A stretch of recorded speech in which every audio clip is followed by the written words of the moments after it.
Example लेते हैं। Pass the journal entry for the following transactions on resolution of a partnership firm. ठीक है, अब देखो हमारी जितनी भी यहाँ पे ट्रांजैक्शंस थी, ठीक है, लाइक रिलेटेड टू एसेट्स, जितनी भी हमारी एसेट्स और लाइबिलिटीज़ थी, ठीक है, वो सारी ही हमने कहाँ पे ट्रांसफ़र कर ली हैं, रिवैल्यूएशन अकाउंट में। ठीक है, अब जो रियलाइजेशन अकाउंट है उसमें जितने भी एसेट हमने ट्रांसफ़र किए हैं उन सभी को हमने रियलाइज्ड करना है, और जितनी भी हमारी लाइबिलिटीज़ हैं उनको हमने पेड ऑफ करना है। ठीक है, तो इसने ये एंट्रीज़ पूछी हैं, रियलाइज्ड और पेड ऑफ की एंट्रीज़ पास कर दो। ठीक है, चलो हम अब इसे वन बाय वन करके करते हैं। जैसे कि फर्स्ट है, ए टुक 50% ऑफ स्टॉक। ए जो है वो 50% ऑफ स्टॉक जो है वो लेके जा रहा है। स्टॉक कितने का है आपका? 4 लाख का। 4 लाख का 50% 2 लाख हो गया। 2 लाख का, ठीक है, स्टॉक जो है वो कितने परसेंट डिस्काउंट के ऊपर, ठीक है, वो लेके जा रहा है 20% का, मतलब 40,000 डिस्काउंट के ऊपर।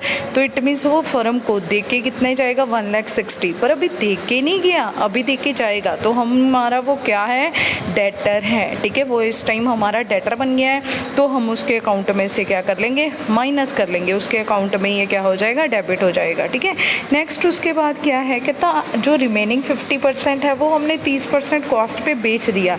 और बेचा कहाँ है? हमने बाहर बेचा है कहीं पे जहाँ से हमें पैसे मिल गए। ठीक है, तो यहाँ पे बैंक टू रियलाइजेशन, मोस्टली जो यहाँ पे हम कैश भी लिख सकते हैं, हमारे पास कैश आ गया है टू रियलाइज्ड करके एसेट्स पर। जो रियलाइजेशन की एंट्रीज होती हैं वो मोस्टली इन कैश में ही होती हैं। ठीक है, नेक्स्ट उसके बाद डेटर। डेटर लोगों से हमने पैसा लेना था 2,64,000। ठीक है, जिसके ऊपर ना हमने लास्ट ईयर प्रोविज़न भी बना रखी है 24,000 की। ठीक है, प्रोविज़न का मतलब क्या होता है? प्रॉफिट में से पैसा निकाल के हमने साइड पे रखा हुआ है। ठीक है, पर ये जो प्रॉफिट में से पैसा निकाल के हमने रखा हुआ है वो हमने किसी को पकड़ाना नहीं है। वो किसका पैसा है? पार्टनर्स का पैसा है।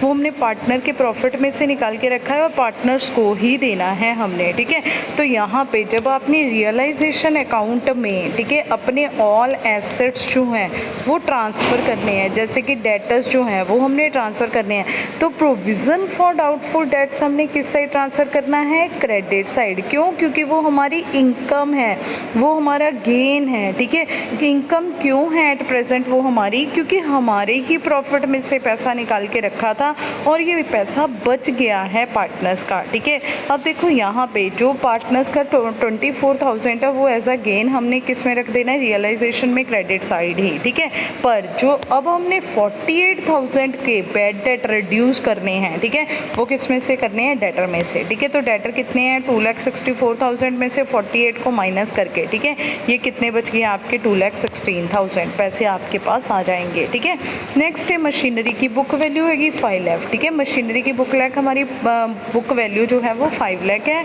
जो मशीनरी हमने बेची है वो कितने की बेची? 8 लाख की बेच दी। ठीक है, 5 लाख की मशीन 8 लाख की बिकी, हमें 3 लाख प्रॉफिट हो गया। जो हमने यहाँ पे प्रॉफिट नहीं देखना है, हमने टोटल पैसे देखने हैं कि हमारे पास कितनी रियलाइज्ड वैल्यू आई है। यहाँ पे हम प्रॉफिट या लॉस नहीं देखते, सिर्फ रियलाइज्ड वैल्यू देखते हैं। ठीक है, थ्रू अ ब्रोकर। ठीक है, अब ना ये जो हमने बिकवाई है बिल्डिंग, ये ना हमने एक दलाल से कह के बिकवाई, और दलाल कहता है कि मुझे मेरी दलाली चाहिए, मुझे मेरी कमीशन चाहिए। कितनी चाहिए? 2%। ठीक है, तो 8 लाख का 2% कितना हो गया? 8 लाख का 2% 61,60,000। ठीक है ना, ये आ गया 16,000, सॉरी 16,000। ठीक है, तो अब आपने क्या करना है? 8 लाख में से 16,000 को माइनस करके बाकी पैसे क्या हैं? आपकी जेब में आ गए हैं। ठीक है, बैंक टू रियलाइजेशन। ठीक है, यहाँ पे हमारा एसेट जो है वो ऑलरेडी ट्रांसफ़र हो रखा है रियलाइजेशन अकाउंट में। ठीक है, और बैंक मीन्स हमारे पास पैसा आ गया है रियलाइजेशन अकाउंट में। जब भी हमारे पास रियलाइजेशन अकाउंट कौन सा होता है? नॉमिनल अकाउंट होता है। इसमें नॉमिनल के रूल्स लगते हैं, debit all expenses and losses, credit all incomes and gains आता है यहाँ पे। ठीक है, तो यहाँ पे क्योंकि ये जितने भी पैसे आपके पास ये एसेट बेच के आएंगे, जैसे बिल्डिंग को बेच के आए हैं, फर्नीचर को बेच के आए हैं, ठीक है, तो वो हमारी कैश हमारे गेन साइड, हमारे इनकम साइड आ जाएंगे। ठीक है, तो ये हमारे पास पैसे आ गए हैं। नेक्स्ट है अब जैसे ये ट्रांजैक्शन है हमारी मशीनरी, ठीक है, machinery was given to a creditor, हमने ना मशीनरी अपने क्रेडिटर को दे दी है डिस्काउंट ऑफ 20% इन सेटलमेंट, ठीक है। अब देखो जो मशीन है वो हमारी ऑलरेडी कहाँ पे ट्रांसफ़र हो रखी है, रियलाइजेशन अकाउंट में हमने मशीनरी ली है, ठीक है। और अगर ये मशीनरी रियलाइज्ड होगी, सोल्ड होगी, फिर हमारे पास पैसे आ जाएंगे, हम यहाँ पे लिखेंगे। इसी तरह से हमारे क्रेडिटर्स ऑलरेडी ट्रांसफ़र कहाँ पे हैं, रियलाइजेशन अकाउंट में हैं, ठीक है। और ये अगर पेड ऑफ होंगे तो हमारे पास से पैसे जाएंगे, पर हमने तो पैसे दिए नहीं, ना हमारी जेब में आए हैं, ठीक है, हमने तो जस्ट सेटलमेंट की है, तो इस केस में नो एंट्री होगी, ठीक है। क्यों? क्योंकि अगर हमारी जेब से पैसे जाते तब हम यहाँ पे लिखते, अगर हमारी जेब में पैसे आते मशीन बेच के, फिर हम कहाँ पे लिखते, इनकम साइड लिखते, पर ना तो पैसे गए हैं ना आए हैं, यहाँ पे तो बस सेटलमेंट हुई है, ठीक है। हमारा एक क्रेडिटर जिसको हमने पैसे देने थे नियर टू 6 लाख, ठीक है, तो उसने हमारी मशीन ही ले ली है, वो कहता पैसे मत दो मैं आपकी मशीन ले जाता हूँ, ठीक है। नेक्स्ट उसके बाद है इस केस में हमारी क्या होगी, नो एंट्री, ठीक है। नेक्स्ट उसके बाद है investment, book value realised at 150%, ठीक है। इन्वेस्टमेंट जिसकी बुक वैल्यू कितनी है 40,000, रियलाइज्ड एट 150% के ऊपर वो रियलाइज्ड हुए हैं, ठीक है। तो यहाँ पे क्या है, बुक वैल्यू 40,000 है और पैसे मिले कितने हैं 150, 40,000 का 150% आपने निकाल देना है, ये कितना आ गया 60,000, ठीक है। तो हमारी जेब में पैसे कितने आए हैं 60,000 रुपीज़।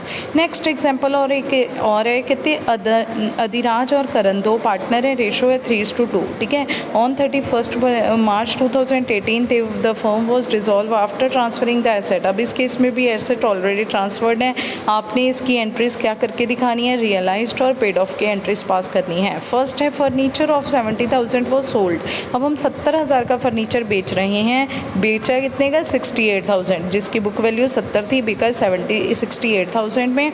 ऑक्शनर जो है कमीशन अमाउंट टू 2,000, ठीक है, ऑक्शनर की कमीशन कितनी है 2,000 रुपये है, ठीक है। तो यहाँ पे आपके पास पैसे जेब में आएंगे कितने 68,000 में से 2,000 माइनस करके 66,000, ठीक है।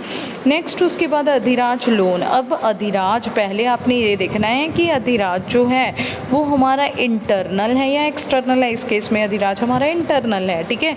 तो फर्स्ट प्रेफरेंस तो हमने आउटसाइडर्स को देनी है, जिसके सारे ही एक्सपेंसेस कहाँ पे आ जाएंगे, रियलाइजेशन में आ जाएंगे, ठीक है। उसके बाद हमने अपने पार्टनर्स का लोन पे करना है, ठीक है, एंड में, ठीक है। फिर अगर पार्टनर के लोन के बाद अगर पैसा बच जाएगा तो उनको कैपिटल देनी है, ठीक है।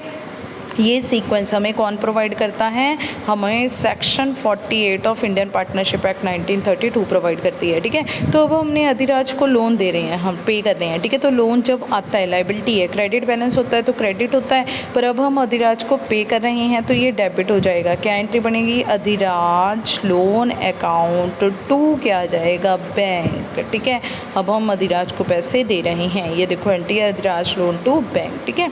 नेक्स्ट उसके बाद है आउट ऑफ द स्टॉक 80,000, 80,000 का स्टॉक है, करंट टुक ओवर 50%, 50% का मतलब 40,000 का स्टॉक, कहते एट ए डिस्काउंट ऑफ 20%, 40 का 20% 8,000 डिस्काउंट के ऊपर ले गया, तो इट मीन्स करंट जो है वो हमें पैसे कितने दे के जाएगा 32,000, अभी नहीं देखेगा, हमने उसके अकाउंट में से माइनस कर देने हैं, ठीक है। तो यहाँ पे नेक्स्ट उसके बाद है रिमेनिंग जो 50% है वो हमने बेच दिया 30% प्रॉफिट के ऊपर 120 का, ठीक है। तो यहाँ पे टोटल कितना आ जाएगा 52,000 ये हमारी जेब में अभी आ गए हैं, ठीक है। नेक्स्ट एक बिल, अब देखो इस केस में अब बिल रिसीवेबल, एक ना बिल था रिसीवेबल जो हमने लेना था 3,000 का अंडर डिस्काउंट, अंडर डिस्काउंट का मतलब हमें पैसे की ज़रूरत थी, हम बैंक के पास गए, हमने बैंक से ना बिल जो है वो डिस्काउंटेड करवा लिया, ठीक है। पर on the due date bill जो है वो क्या हो गया, डिसऑनर हो गया। जो एक्सेप्टर है, क्योंकि जो हमारा एक्सेप्टर था जिसने पैसे देने थे वो इंसॉल्वेंट हो गया, उसका दिवाला निकल गया, ठीक है। And hence the bill had to be met by the firm, अब बिल जो है वो किसको पे करना पड़ेगा, फर्म को पे करना पड़ेगा। तो रियलाइजेशन अकाउंट डेबिट हो जाएगा टू कैश बैंक जो है, ठीक है ना, उसको पैसे किसकी तरफ से जाएंगे, जो आपका फर्म है उसकी तरफ से, ठीक है।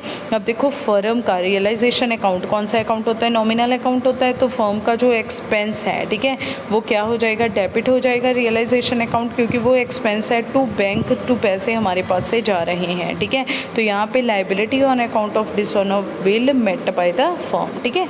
नेक्स्ट उसके बाद है profit and loss account shows a debit balance, ठीक है। अब देखो प्रॉफिट और लॉस का डेबिट बैलेंस है, P&L जो होता है वो कौन सा अकाउंट होता है हमारा, नॉमिनल अकाउंट, ठीक है। नॉमिनल में कौन से रूल्स लगते हैं, debit all expenses and losses, credit all incomes and gains, ठीक है। हमने सारे इनकम्स और गेन्स को क्रेडिट कर देना है, ऑल एक्सपेंसेस और उसको लॉसेस को डेबिट कर देना है। और इस केस में डेबिट बैलेंस है, डेबिट बैलेंस का मतलब ये क्या था, हमारा लॉस था। लॉस हमें पार्टनर से लेना होता है। जब भी पार्टनर से हमें कोई भी पैसे लेने होते हैं तो पार्टनर्स का अकाउंट हम क्या कर देते हैं, डेबिट कर देते हैं, ठीक है। क्योंकि पार्टनर्स का अकाउंट क्या कौन सा होता है हमारा, कैपिटल अकाउंट, ठीक है। कैपिटल क्या होती है, बिजनेस की लायबिलिटी होती है। लायबिलिटी का ऑलवेज क्रेडिट बैलेंस होता है, ठीक है। जब भी आपने पार्टनर्स को पैसे देने हैं क्रेडिट करो, जब उनसे लेने हैं तो डेबिट करो। तो इस केस में एंट्री क्या होगी, अधिराज करंट टू P&L, हमने उनसे पैसे। नेक्स्ट है realisation expenses amount to 2000 which were paid by Adhiraj, ठीक है। अब ना अधिराज जो है वो ना रियलाइजेशन एक्सपेंसेस पे कर रहा है, ठीक है। पर ये खर्चे हैं किसके हैं, हमारी फर्म के हैं, तो फर्म को पे करने चाहिए ना, अधिराज क्यों पे करेगा। एंट्री आनी चाहिए रियलाइजेशन टू कैश, ठीक है। रियलाइजेशन का मतलब क्या है कि ये फर्म का एक्सपेंस है, ठीक है। तो रियलाइजेशन नॉमिनल अकाउंट है, डेबिट हो जाएगा, टू कैश फर्म से जा रही है, पर ये फर्म से पैसे नहीं जा रहे। यहाँ पे तो एंट्री क्या आ जाएगी, realisation to Adhiraj capital account, Adhiraj capital account, ठीक है। तो जो अधिराज है ना वो पैसे दे रहा है फ़िलहाल, ठीक है। पर अधिराज कहता है कि मैंने ना फर्म आपसे बाद में पैसे ले लेने हैं, तो इट मीन्स अधिराज फर्म का क्या बन गया, क्रेडिटर बन गया है। इसीलिए हमने इसको क्या कर दिया है, क्रेडिट कर दिया, उसके अकाउंट में ये पैसे डाल दिए हैं, ठीक है ना। एक अधिराज को हम क्या बना लेंगे, अपना क्रेडिटर बना लेंगे कि इन फ्यूचर जो भी पैसे हैं वो तुम्हारे अकाउंट में क्या हो जाएंगे, प्लस हो जाएंगे, ठीक है। अब देखो नेक्स्ट है, what journal entry will be passed for the following transaction on dissolution of partnership form A and B। अब देखो ओल्ड फर्नीचर है which had been written off in the books, हमने ये पढ़े थे, ये अनरिकॉर्डेड एसेट्स होता है, ठीक है। क्यों, क्योंकि जब आप इसको रिटर्न ऑफ कर दिया है आपने बुक्स में, रिटर्न ऑफ का मतलब आपने कंसीडर कर लिया है लॉस, या फिर ओमिटेड टू बी रिकॉर्डेड है कोई entry. Omitted to be recorded का मतलब आप इसे रिकॉर्ड करना ही भूल गए हो, ठीक है। तो इस केस में जब भी आपका ओमिटेड टू बी रिकॉर्डेड आ जाए या फिर रिटर्न ऑफ वाली बात आ जाए कि आपने पहले इसको रिटर्न ऑफ का मतलब लॉस डिक्लेयर कर लिया था, ठीक है। तो ऐसी केस में ये अनरिकॉर्डेड एसेट होते हैं। कितने एक ओल्ड फर्नीचर था which had been written off in the books में मैंने ये कंसीडर कर लिया कि मुझे तो 1 रुपया भी नहीं मिलेगा, ये तो रद्दी फर्नीचर है मेरा, ठीक है। पर वो बिक गया, कितने का बिका, 20,000 रुपये का, ठीक है। अब मेरे पास पैसे आ जाएंगे, कितने आए हैं, 20,000 टू। अब मेरा क्या है, अनरिकॉर्डेड एसेट जो है वो चला गया है, ठीक है। पर जो अनरिकॉर्डेड एसेट है, ठीक है, वो चला गया है, तो हम यहाँ पे एसेट नहीं लिखेंगे, हम लिखेंगे यहाँ पे रियलाइजेशन अकाउंट, ठीक है। क्यों, क्योंकि अब हमने ये जो हमारा अनरिकॉर्डेड एसेट है ये हमें क्या दिखाएगा, गेन दिखाएगा, ठीक है। तो इस केस में भी हमने रियलाइजेशन अकाउंट को ही क्रेडिट करना है, चाहे आपने इसे ट्रांसफ़र नहीं कर रखा, क्योंकि एट प्रेजेंट ये हमारा क्या है, गेन है, ठीक है। तो ये देखो एंट्री क्या बनी, बैंक टू रियलाइजेशन, ठीक है। नेक्स्ट उसके बाद है जेड, एन ओल्ड कस्टमर है। जेड ना हमारा एक पुराना कस्टमर है, whose amount 10,000 were written off as bad debt. मैंने सोच लिया कि इसने तो कोई पैसा नहीं मुझे देना, मैंने तो लॉस डिक्लेयर कर लिया था इन द प्रीवियस ईयर, कहते पेड 70%, पर वो मुझे 70% 7,000 रुपये दे गया है, ठीक है। अब दे गया है तो मेरे पास पैसे आ गए हैं, टू यहाँ पे क्या आ जाएगा, रियलाइजेशन, ठीक है ना। तो क्यों, क्योंकि यहाँ पे भी हमारे पास ये देखो बैंक टू रियलाइजेशन, चाहे आपने रियलाइजेशन में इसे ट्रांसफ़र नहीं किया था, पर हमने इसे एट प्रेजेंट क्या कंसीडर कर लेना है, अपना गेन, ठीक है। रिटर्न ऑफ नाउ रिसीव, ठीक है। नेक्स्ट यहाँ पे A agree to take over firm's goodwill, ठीक है। ए हमारा एक पार्टनर है जो गुडविल लेके जाने के लिए तैयार है फर्म की, ठीक है। गुडविल की वैल्यू कितनी है, 50,000, ठीक है।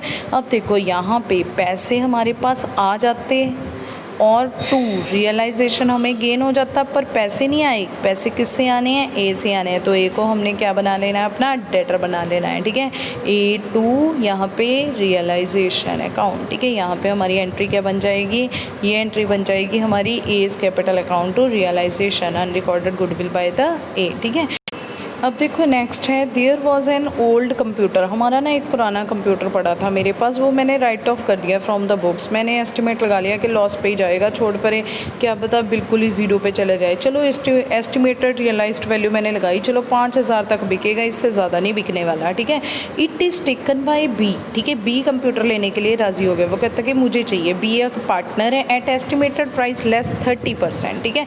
वो 30% तक का प्राइस लेके जाने के, तो मतलब जो एस्टिमेटेड प्राइस था 5000 रुपये, उसका भी 30% कम लेके गया है, ठीक है।